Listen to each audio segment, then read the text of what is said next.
から、ベンチプレス、機械の方のベンチプレスをやっていきたいと思います。100キロですね。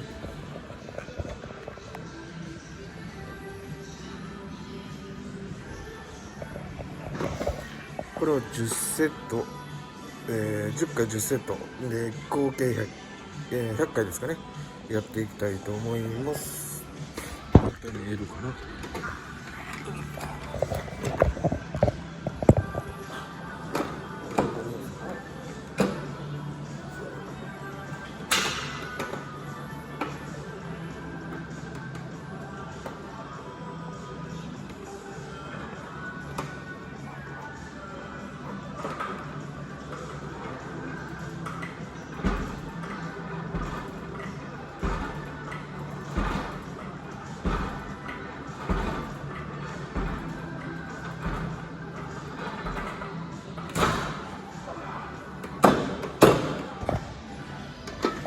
はい、今1セット目が終わりました。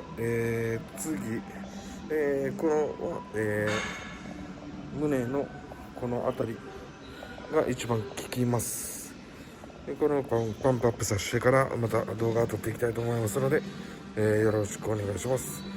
この器具はですね、マルチプレス、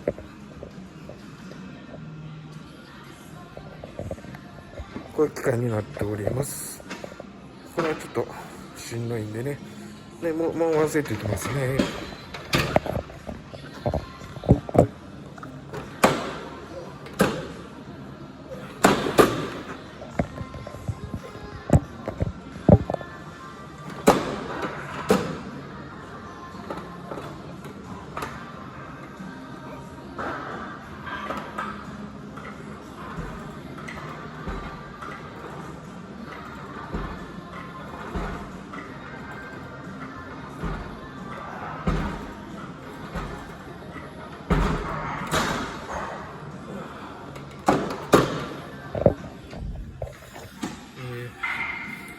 初心者の方はもう軽めにやっていってください。次の種目とか行ったら明日また更新していくんで、チャンネル登録の方、ドラゴンビソの方よろしくお願いします。では。